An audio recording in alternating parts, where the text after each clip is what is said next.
समुद्र मंथन एक प्रसिद्ध हिंदू पौराणिक कथा है। ये कथा भागवत पुराण, महाभारत तथा विष्णु पुराण में आती है। श्री सुखदेव जी बोले हैं, राजन राजा बलि के राज्य में दैत्य, असुर तथा दानव अति प्रबल हो उठे थे। उन्हें शुक्राचार्य की शक्ति प्राप्त थी। इसी बीच दुर्वासा ऋषि के शाप से देवराज इंद्र शक्तिहीन हो गए थे। दैत्यराज बलि का राज्य तीनों लोकों पर था। इंद्र सहित देवतागण उससे भयभीत रहते थे। इस स्थिति के निवारण का उपाय केवल वैकुंठनाथ विष्णु ही बता सकते थे। अतः ब्रह्मा जी के साथ समस्त देवता भगवान नारायण के पास पहुँचे। उनकी स्तुति करके उन्होंने भगवान विष्णु को अपनी विपदा सुनाई। तब भगवान मधुर वाणी में बोले कि इस समय तुम लोगों के लिए संकट काल है। दैत्यों, असुरों एवं दानवों का अभ्युत्थान हो रहा है और तुम लोगों की अवनति हो रही है। किंतु संकट काल को मैत्रीपूर्ण भाव से व्यतीत कर देना चाहिए। तुम दैत्यों से मित्रता कर लो और क्षीर सागर को मत कर उसमें से अमृत निकाल कर पान कर लो। दैत्यों की सहायता से ये कार्य सुगमता से हो जाएगा।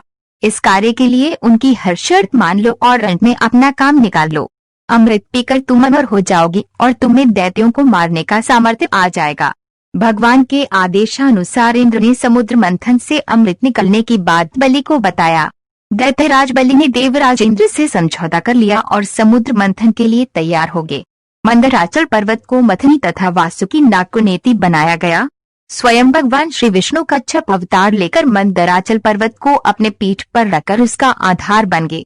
भगवान नारायण ने दानव रूप से दानवों में और देवता रूप से देवताओं में शक्ति का संचार किया। वासुकी नाग को भी गहन निद्रा देकर उसके कष्ट को हर लिया। देवता वासुकी नाग को मुख की ओर से पकड़ने लगे। इस पर उल्टी बुद्धि वाले दैत्य असुर दानवादी ने सोचा कि वासुकी नाग को मुख की ओर से पकड़ने में अवश्य कुछ न कुछ लाभ होगा। उन्होंने देवताओं से कहा कि हम किसी से शक्ति में कम नहीं हैं, हम मुख की ओर का स्थान लेंगे। तब देवताओं ने वासुकी नाग के पूंछ की ओर का स्थान ले लिया। समुद्र मंथन आरंभ हुआ और भगवान कच्छप के 1,00,000 योजन चौड़ी पीठ पर मंदराचल पर्वत तो घूमने लगा। हे राजन, समुद्र मंथन से सबसे पहले जल का हलाहल विष निकला। उस विष की ज्वाला से सभी देवता तथा दैत्य जलने लगे और उनकी कांति फीकी पड़ने लगी। इस पर सभी ने मिलकर भगवान शंकर की प्रार्थना की। उनकी प्रार्थना पर महादेव जी उस विष को हथेली पर रखकर उसे पी गए, किंतु उसे कंठ से नीचे नहीं उतरने दिया। उस कालकूट विष के प्रभाव से शिव जी का कंठ नीला पड़ गया, इसीलिए महादेव जी को नीलकंठ कहते हैं। उनकी हथेली से थोड़ा सा विष पृथ्वी पर टपक गया था, जिसे सांप, बिच्छू आदि विषैले जंतुओं ने ग्रहण कर लिया। विष को शंकर भगवान के द्वारा पान कर लेने के पश्चात फिर से समुद्र मंथन प्रारंभ हुआ। दूसरा रत्न कामधेनु गाय निकली, जिसे ऋषियों ने रख लिया। फिर उच्चैःश्रवा घोड़ा निकला, जिसे दैत्यराज बलि ने रख लिया। उसके बाद ऐरावत हाथी निकला, जिसे देवराज इंद्र ने ग्रहण किया। ऐरावत के पश्चात कौस्तुभमणि समुद्र से निकली, उसे विष्णु भगवान ने रख लिया। फिर कल्पवृक्ष निकला और रंभा नामक अप्सरा निकली। इन दोनों को देवलोक में रख लिया गया। आगे फिर समुद्र को मथने से लक्ष्मी जी निकली। लक्ष्मी जी ने स्वयं ही भगवान विष्णु को वर लिया। उसके बाद कया के रूप में वारुणी प्रकट हुई, जिसे दैत्यों ने ग्रहण किया। फिर एक के पश्चात एक चंद्रमा, पारिजात वृक्ष तथा शंख निकले और अंत में धन्वंतरि वैद्य अमृत का घट लेकर प्रकट हुए। धन्वंतरि के हाथ से अमृत को दैत्यों ने छीन लिया और उसके लिए आपस में ही लड़ने लगे। देवताओं के पास दुर्वासा के शापवश इतनी शक्ति रही नहीं थी कि वे दैत्यों से लड़कर उस अमृत को ले सके, इसलिए वे निराश खड़े हुए उनका आपस में लड़ना देखते रहे। देवताओं की निराशा को देखकर भगवान विष्णु तत्काल मोहिनी रूप धारण कर आपस में लड़ते दैत्यों के पास जा पहुँचे। उस विश्वमोहिनी रूप को देखकर दैत्य तथा देवताओं की तो बात ही क्या, स्वयं ब्रह्मज्ञानी कामदेव को भस्म कर देने वाले भगवान शंकर भी मोहित होकर उनकी ओर बार बार देखने लगे। जब दैत्यों ने उस नवयौवना सुंदरी को अपनी ओर आते हुए देखा, तब वे अपना सारा झगड़ा भूलकर उसी सुंदरी की ओर कामासक्त होकर एकटक देखने लगे। वे दैत्य बोले, हे सुंदरी, तुम कौन हो? लगता है कि हमारे झगड़े को देखकर उसका निबटारा करने के लिए ही हम पर कृपा कटाक्ष कर रही हो। आओ शुभगे, तुम्हारा स्वागत है।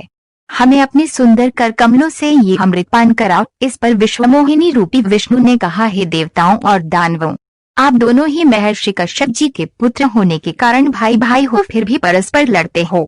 मैं तो स्वेच्छाचारिणी स्त्री हूँ। बुद्धिमान लोग ऐसी स्त्री पर कभी विश्वास नहीं करते, फिर तुम लोग कैसे मुझ पर विश्वास कर रहे हो? अच्छा यही है कि स्वयं सब मिलकर अमृत पान कर लो। विश्वमोहिनी के ऐसे नीति कुशल वचन सुनकर उन कामांध दैत्यों, दानवों और असुरों को उस पर और भी विश्वास हो गया। वे बोले, सुंदरी, हम तुम पर पूर्ण विश्वास है। तुम जिस प्रकार बांटोगी हम उसी प्रकार अमृत पान कर लेंगे। तुम ये घट ले लो और हम सभी में अमृत वितरण करो। विश्वमोहिनी ने अमृत घट लेकर देवताओं और दैत्यों को अलग अलग पंक्तियों में बैठने के लिए कहा। उसके बाद दैत्यों को अपने कटाक्ष से मदहोश करते हुए देवताओं को अमृत पान कराने लगे। दैत्य उनके कटाक्ष से ऐसे मदहोश हुए कि अमृत पीना ही भूल गए। भगवान की इस चाल को राहु नामक दैत्य समझ गया। वह देवता का रूप बनाकर देवताओं में जाकर बैठ गया और प्राप्त अमृत को मुख में डाल लिया। जब अमृत उसके कंठ में पहुंच गया तब चंद्रमा तथा सूर्य ने पुकारकर कहा कि ये राहु दैत्य है। यह सुनकर भगवान विष्णु ने तत्काल अपने सुदर्शन चक्र से उसका सिर गर्दन से अलग कर दिया। अमृत के प्रभाव से उसके सिर और धड़ राहु और केतु नाम के दो ग्रह बनकर अंतरिक्ष में स्थापित हो गए। वे ही बैठ भाव के कारण सूर्य और चंद्रमा का ग्रहण कराते हैं। इस तरह देवताओं को अमृत पिलाकर भगवान विष्णु वहां से लुप्त हो गए। उनके लुप्त होते ही दैत्यों की मदहोशी समाप्त हो गई। वे अत्यंत क्रोधित हो देवताओं पर प्रहार करने लगे। भयंकर देवासुर संग्राम आरंभ हो गया, जिसमें देवराज इंद्र ने दैत्यराज बाली को परास्त कर अपना इंद्रलोक वापस ले लिया। अगर हमारे द्वारा दी गई जानकारी आपको पसंद आई हो तो कृपया हमारे चैनल को लाइक एंड सब्सक्राइब जरूर करें। जय श्री राम।